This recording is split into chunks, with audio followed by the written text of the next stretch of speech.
Shalom, Somasa. Kita akan masuk dalam sermon untuk Kamis Putih tanggal 28 Maret. Kita akan bersama-sama mengupas apa yang Tuhan mau katakan bagi kita lewat firman-Nya. Tapi terlebih dahulu mari kita bersatu di dalam doa. Kita berdoa. Kami percaya tentang kebaikan Tuhan menghantarkan kami dalam hikmat-Mu untuk mengetahui apa yang menjadi rancangan Tuhan, kehendak Tuhan atas setiap kami, dimanapun berada lewat firman Tuhan yang akan Tuhan taburkan bagi setiap kami. Berfirmanlah Engkau ya Tuhan atas firman-Mu, sehingga kami semakin mengerti dan memahami apa yang menjadi kehendak Tuhan. Dalam Yesus Kristus kami berdoa. Amin. Semasa yang dikasihi oleh Tuhan kita Yesus Kristus, hari ini bacaan kita diambil dari kitab Yohanes 13 ayat 1 sampai dengan ayat 17. Saya akan membacakannya bagi kita semua. Yesus membasuh kaki muridnya. Sementara itu, sebelum hari raya Paskah mulai, Yesus telah tahu bahwa saatnya sudah tiba untuk beralih dari dunia ini kepada Bapa. Sama seperti Ia senantiasa mengasihi murid-muridnya, demikianlah sekarang Ia mengasihi mereka sampai kepada kesudahannya. Mereka sedang makan bersama dan iblis telah membisikkan rencana dalam hati Yudas Iskariot, anak Simon, untuk mengkhianati Dia. Yesus tahu bahwa Bapanya telah menyerahkan segala sesuatu kepadanya dan bahwa Ia datang dari Allah dan kembali kepada Allah. Lalu bangunlah Yesus dan menanggalkan jubahnya. Ia mengambil sehelai kain lenan dan mengikatkannya pada pinggangnya. Kemudian Ia menuangkan air ke dalam sebuah basi dan mulai membasuh kaki murid-muridnya, lalu menyekakannya dengan kain yang terikat pada pinggangnya itu. Maka sampailah Ia kepada Simon Petrus. Kata Petrus kepadanya, "Tuhan, Engkau hendak membasuh kakiku?" Jawab Yesus kepadanya, "Apa yang kuperbuat, engkau tidak tahu sekarang, tetapi engkau akan mengerti kelak." Kata Petrus kepadanya, "Engkau tidak akan membasuh kakiku sampai selama-lamanya." Jawab Yesus, "Jika aku tidak membasuh engkau, engkau tidak mendapat bagian dalam aku." Kata Simon Petrus kepadanya, "Tuhan, jangan hanya kakiku saja, tetapi juga tangan dan kepalaku."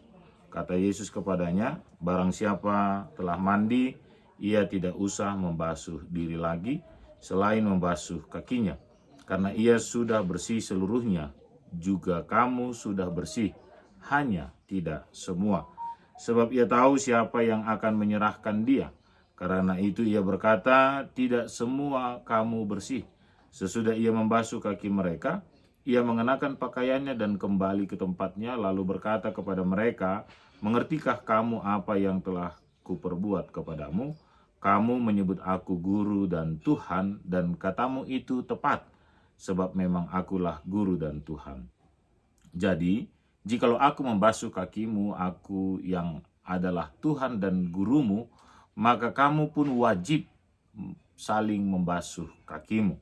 Sebab aku telah memberikan suatu teladan kepada kamu, supaya kamu juga berbuat sama seperti yang telah kuperbuat kepadamu. Aku berkata kepadamu, sesungguhnya seorang hamba tidaklah lebih tinggi daripada tuannya, ataupun seorang utusan daripada dia yang mengutusnya. Jikalau kamu tahu semua ini, maka berbahagialah kamu jika kamu melakukannya." Amin. Demikianlah firman Tuhan. Semasa sahabat-sahabat Masapot dimanapun berada, terpujilah Tuhan. Dalam Kamis Putih ini kita diberi tema Yesus teladan bagi kita. Dan kalau kita mengikuti apa yang kita baca tadi dalam kitab Yohanes 13 ayat 1 sampai dengan ayat 17, maka banyak sekali hal yang akan kita pelajari pada saat ini. Ya, maka saya akan mencoba membantu kita dalam hikmat Tuhan untuk mengerti dan memahami apa yang Tuhan mau dalam kehidupan kita. Semasa yang dikasihi oleh Tuhan kita Yesus Kristus, yang pertama, kalau kita melihat pada ayatnya yang pertama disebutkan demikian tentang kata saatnya, ya, telah tiba, ya. ini ingin menggambarkan bahwa Tuhan mengerti maksud dan rencananya hadir di tengah-tengah dunia. Dia tidak sibuk dengan segala euforia kehidupan yang diperlihatkan oleh orang-orang yang ada di sekitarnya. Baik itu murid-murid, baik juga itu orang banyak yang bersama-sama dengan Yesus. Euforia itu tidak membuat Yesus terhanyut dan melupakan tujuan utama, rancangan utama ya dalam hidupnya sebagai seorang anak yang diutus oleh Bapaknya ke tengah-tengah dunia ini. Maka Yesus boleh kita katakan tetap berada di dalam posisinya, tetap berada di dalam rencananya. Rencananya adalah untuk memperlihatkan kepada semua orang tentang kemuliaan Tuhan yang diukur bukan dengan ukuran manusia. Kemuliaan Tuhan dalam ukuran manusia, dalam ukuran seorang Petrus adalah duduk di atas sebuah tahta yang besar. Berada di antara banyak para pengawal-pengawal di tengah-tengah kerajaan. Itu kemuliaan yang dianggap oleh manusia. Tapi kemuliaan yang ingin ditunjukkan oleh Yesus adalah melakukan apa yang dikehendaki oleh Tuhan. Maka kalaupun proses penderitaan itu sudah dimulai dan akan dimulai bagi dirinya, dia menganggap itu bukanlah sebuah penderitaan, sebuah hal yang memalukan, tetapi itu adalah sebuah kemuliaan bagi Yesus. Oleh karena itu saatnya telah tiba ini diberi arti tentang Allah akan memuliakan Yesus. Jadi selain Yesus yang akan memperlihatkan kemuliaan Tuhan di dalam maksud dan tujuannya, tapi Allah juga sedang memuliakan Yesus. Ya, Yesus dimuliakan lewat kematiannya nanti di atas kayu salib. Memang kalau akhirnya kita memaknai salib Kristus itu dalam penggalan-penggalan cerita, tidak sampai pada kenaikannya nanti di atas kayu salib, terkadang memang terkesan muncul sebuah pemahaman kebodohan. Tapi mari kita tidak melihat salib itu hanya di Bukit Golgota, ya, Yesus mati di atas kayu salib, tapi lihat cerita lengkap, sejarah itu membuktikan nantinya Ia akan bangkit dan naik ke sorga. Tidak hanya di situ saja, tapi sampai pada turunnya Roh Kudus.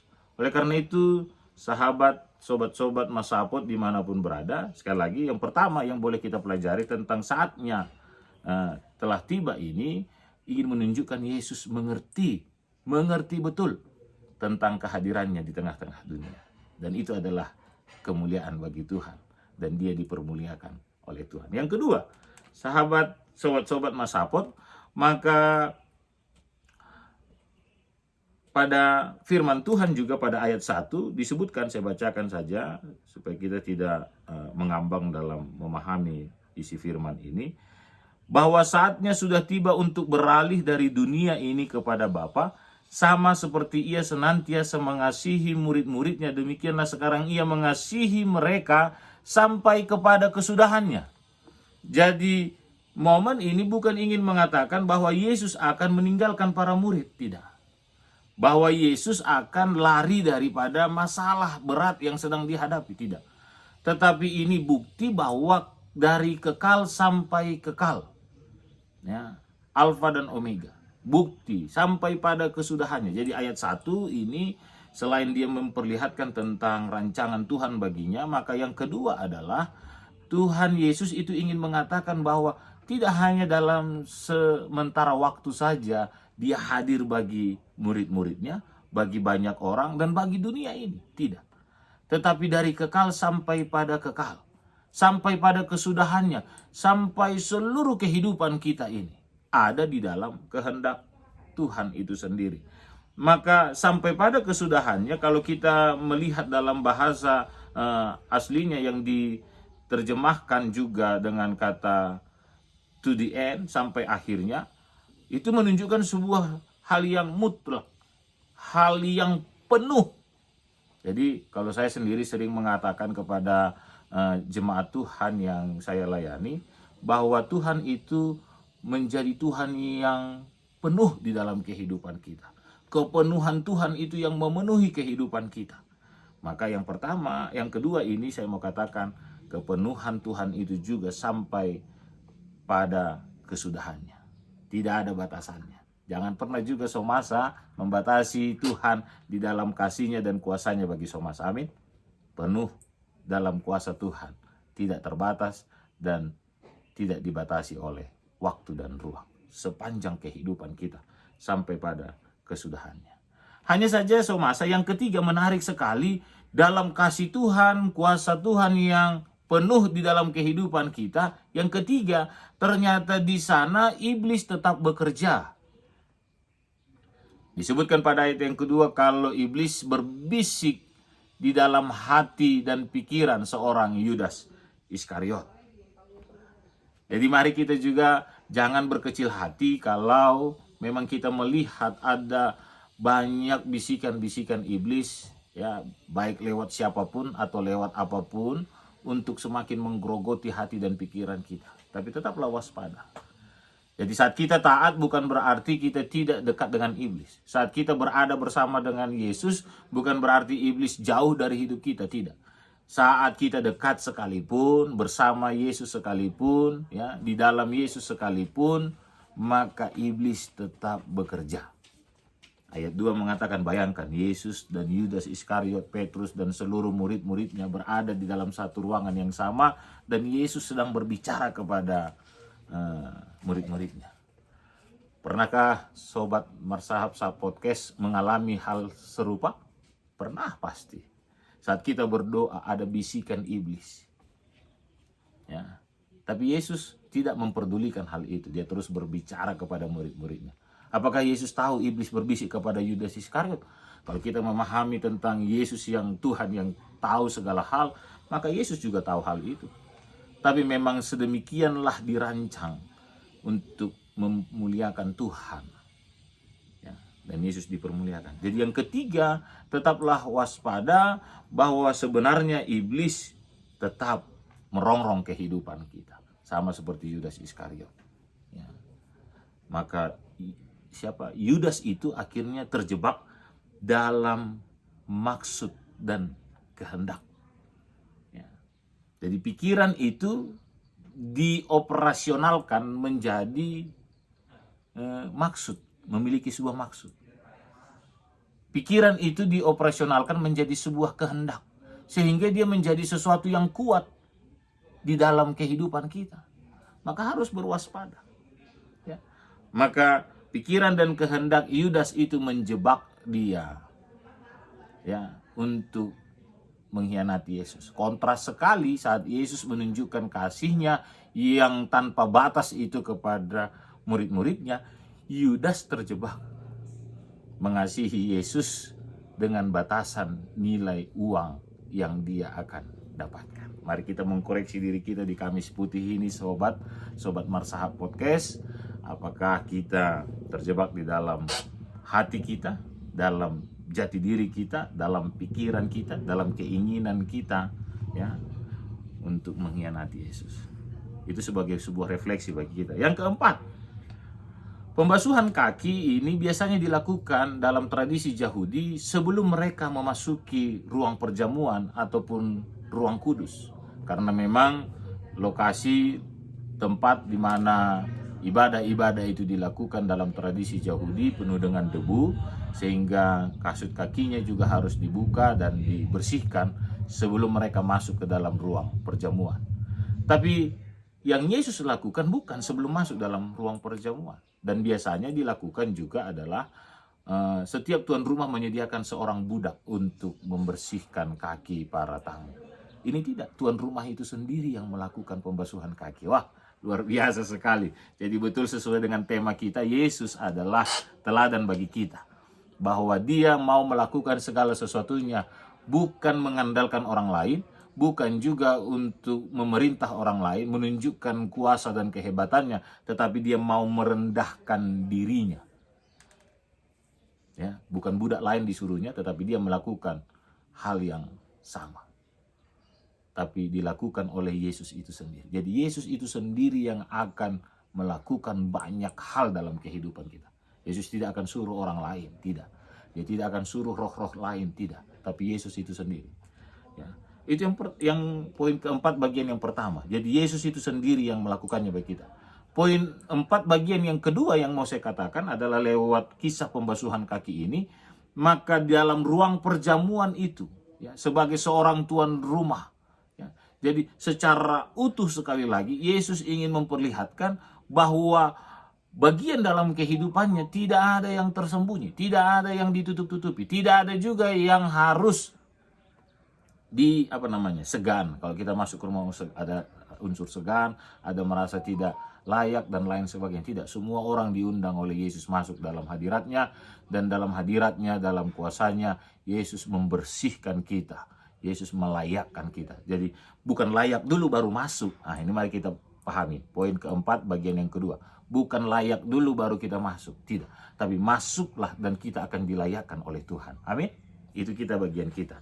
Jadi poin 4 yang kedua, Yesus melakukan pembasuhan kaki tidak di luar tetapi di dalam, ya, dan dilakukan oleh Yesus sendiri. Setelah Yesus lakukan sendiri, kita baru dilayakkan. Bukan layak dulu baru masuk, tidak.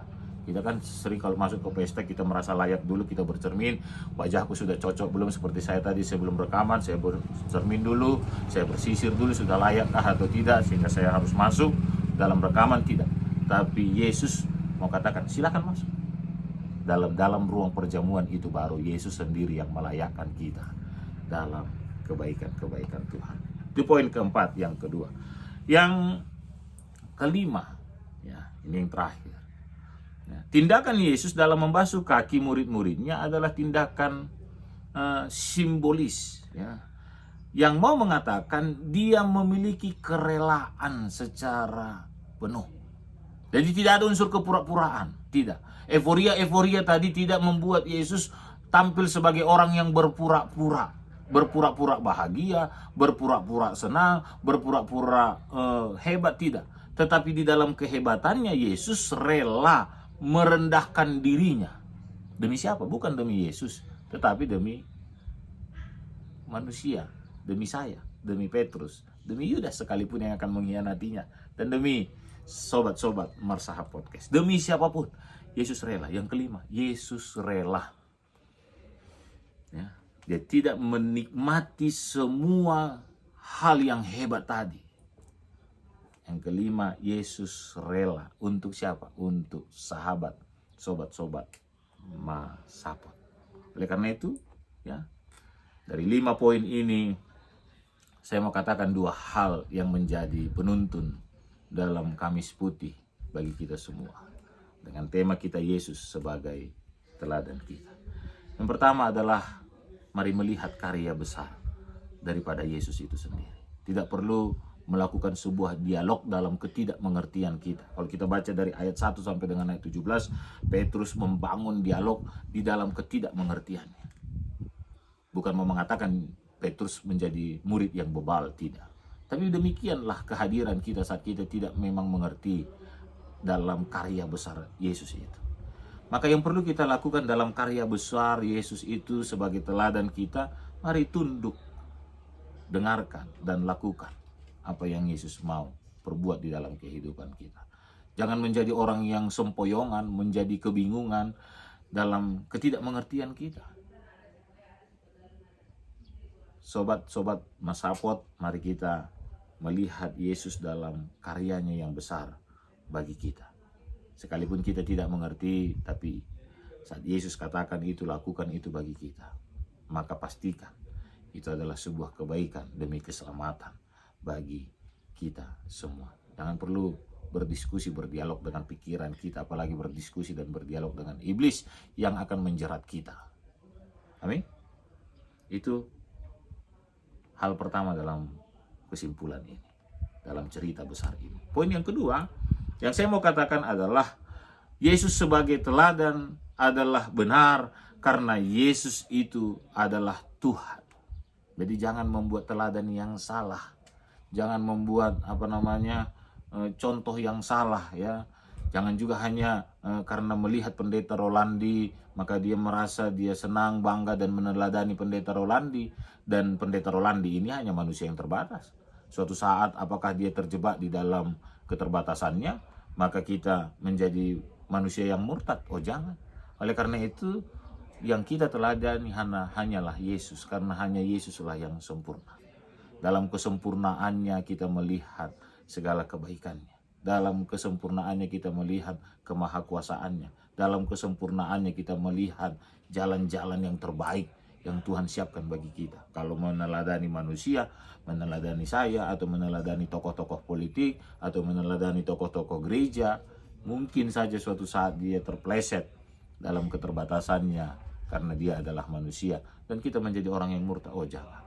Maka peneladanan kita dalam Yohanes 13 ayat 13 dikatakan Yesus Guru dan Tuhan. Karena itu haruslah kita. Yang kedua, dalam karya besar ini kita meneladani yang adalah Tuhan di dalam kehidupan kita. Sehingga mari kita menyambut segala kebaikan-kebaikan Tuhan. Amin. Semasa tetaplah dalam Kamis Putih ini kita berefleksi dan lakukanlah yang terbaik untuk Tuhan. Ada 5 poin yang saya katakan tadi di awal. Ada poin yang keempat dengan 2 hal dan juga ada 2 pesan rohani sebagai sebuah refleksi bagi kita. Yesus punya karya yang besar bagi kita. Yang kedua, teladanilah Kristus di dalam kehidupan kita, bukan orang lain. Maka hidup kita semakin dimenangkan oleh Tuhan. Selamat Kamis Putih. Tuhan Yesus memberkati sobat-sobat Masapot. Kita bersatu dalam doa. Kami bersyukur buat firman Tuhan yang Tuhan taburkan bagi kami. Biarlah kami tidak terjebak dalam ketidakmengertian kami, tapi kami membuka secara luas pikiran dan hati kami menerima maksud-maksud Tuhan bagi setiap kami. Terima kasih Tuhan buat setiap pengorbanan, kerelaan, dan karya besar Tuhan atas kehidupan kami. Kami sungguh diberkati dan biarlah setiap kami yang diberkati menjadi berkat juga bagi banyak orang. Amin. Shalom semasa, Tuhan Yesus memberkati.